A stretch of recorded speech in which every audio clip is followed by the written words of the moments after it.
Jadi ini adalah video kedua dari 4 video yang aku bilang di video pertama. Ini adalah video kedua, yang mana ini adalah video tentang pajak provinsi. Nah, kita ulang lagi. Perkenalkan, saya Evita Desi Agustin dengan NIM B1B121062. Di sini merupakan video yang saya buat untuk memenuhi tugas dari mata kuliah sistem perpajakan yang diampu oleh Bapak Alfa Beriansyah SIP NIP. Nah, tadi udah kita bahas di video yang pertama tentang pajak pusat. Ini kita akan masuk ke video kedua tentang pajak provinsi. Nah, sebelum itu aku bakal ngasih kayak bukan gambaran umum sih sebenarnya, apa ya, kayak pengertian umum pajak dulu aja ya.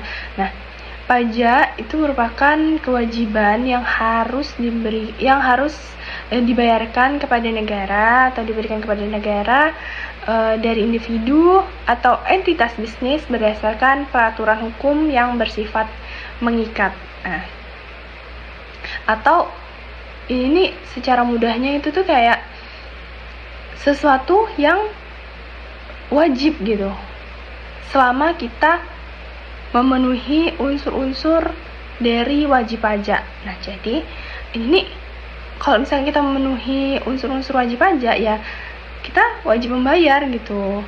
Nah, oke. Kita langsung masuk ke pajak daerah. Oke, pajak daerah.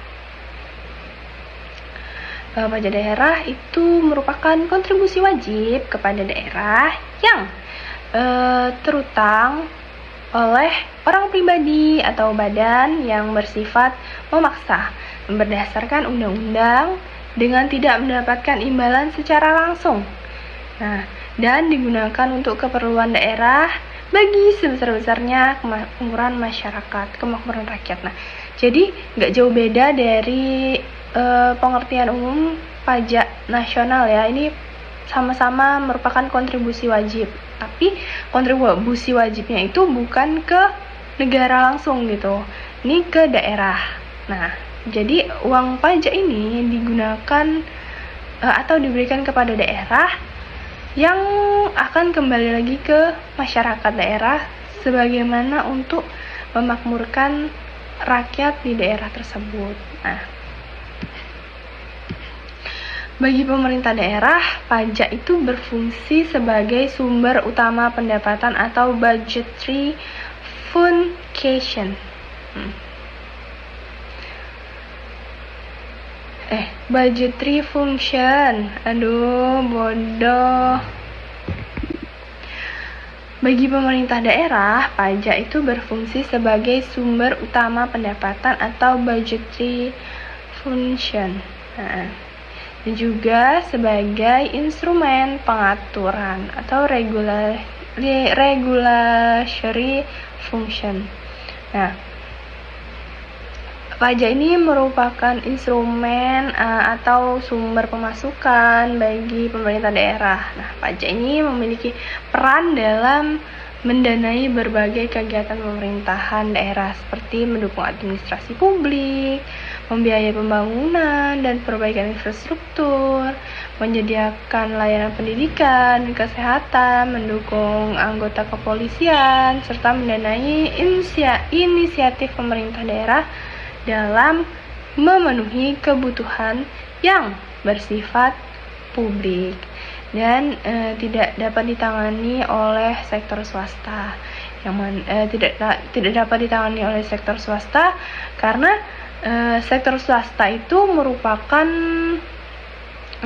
sektor yang mengharapkan keuntungan seperti itu. Nah, sedangkan negara itu tidak boleh mengharapkan keuntungan. Nah, jadi sebesar-besarnya itu untuk kepentingan masyarakat, bukan kepentingan pribadi atau kelompok. Sedangkan sektor swasta itu dia berorientasi kepada pribadi dan kelompoknya agar sejahtera, seperti itu, agar tidak mengalami kerugian. Nah, pajak daerah itu dibagi menjadi 2 kategori, yaitu pajak provinsi dan pajak kabupaten kota. Nanti pajak kabupaten kota bakal kita jelasin di video terpisah. Nah, ini nih kita cuman bahas tentang pajak provinsi aja. Oke. Nah, jadi pajak provinsi itu banyak jenisnya ya, kayak jenis pajak yang ada di provinsi itu banyak.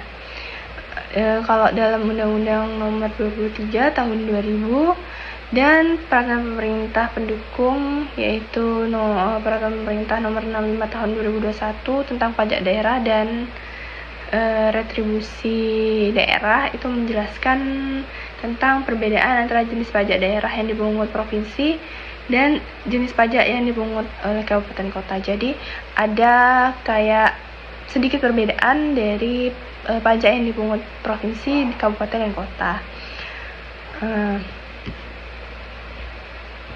Kalau pajak provinsi itu ada 4, ditetapkan 4 jenis. Itu ada pajak kendaraan bermotor, kemudian ada pajak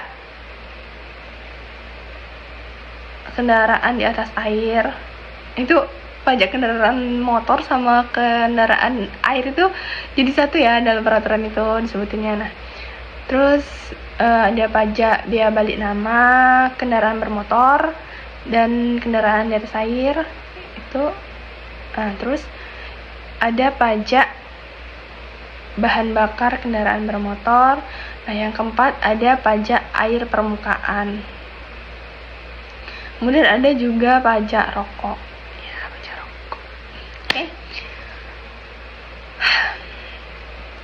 Jenis pajak provinsi itu bersifat limitatif, yang berarti provinsi tidak dapat memungut pajak lain selain yang telah ditetapkan itu. Kayak tidak hanya dapat menambahkan jenis retribusi lain sesuai dengan kriteria yang ditetapkan dalam undang-undang. Jadi nggak bisa provinsi itu mengambil jatahnya kabupaten dan kota, itu nggak bisa, karena udah ditentukan apa-apa aja yang bisa dipungut sama pajak provinsi, sama pemerintah provinsi. Nggak bisa dia ngambil pajak kabupaten terus dia ngambil pajak kota. Kayak kalau pajak kabupaten itu kan ada pajak pajak listrik, penerangan jalan. Nah, itu nggak bisa tuh masyarakat provinsi ngambil, nggak bisa. Kayak pajak apa lagi, kayak apa ya, aduh lupa, nanti bakal dijelasin di kabupaten ya. Oke. Nah, tadi kita udah bahas tentang jenis pajak yang ada di provinsi. Kemudian ini mekanisme sistem pemungutan pajak provinsi, kita masuk ke situ. Mekanismenya itu secara umum di Provinsi Jambi tentunya itu dilakukan dengan beberapa tahapan. Tahapan pertama itu penetapan pajak. Provinsi Jambi atau pemerintah Provinsi Jambi mengeluarkan peraturan daerah yang mengatur jenis-jenis pajak yang akan dikenakan serta juga tarifnya. Nah, yang kedua, registrasi wajib pajak. Wajib pajak atau orang atau instansi yang terkena wajib pajak membayar pajak harus mendaftarkan diri kepada otoritas perpajakan setempat dan mendapatkan nomor objek pajak. Nah, yang ketiga, pelapor atau pembayar atau pelaporan dan pembayaran wajib pajak itu harus melaporkan pendapatan dan transaksi yang relevan dengan jenis pajak provinsi tertentu kepada otoritas perpajakan setempat sesuai dengan ketentuan waktu dan format pelaporan yang ditetapkan. Nah, selain itu, pembayaran pajak dapat dilakukan secara tunai maupun non-tunai sebagai inovasi dari pajak, kemudahan membayar pajak. Nah, yang keempat, pengawasan dan pencegahan hukum. Otoritas perpajakan di Provinsi Jambi bertugas memantau kepatuhan wajib pajak dalam membayar dan melapor tentang penghasilannya, serta melakukan tindakan penegakan hukum terhadap pelanggaran perpajakan.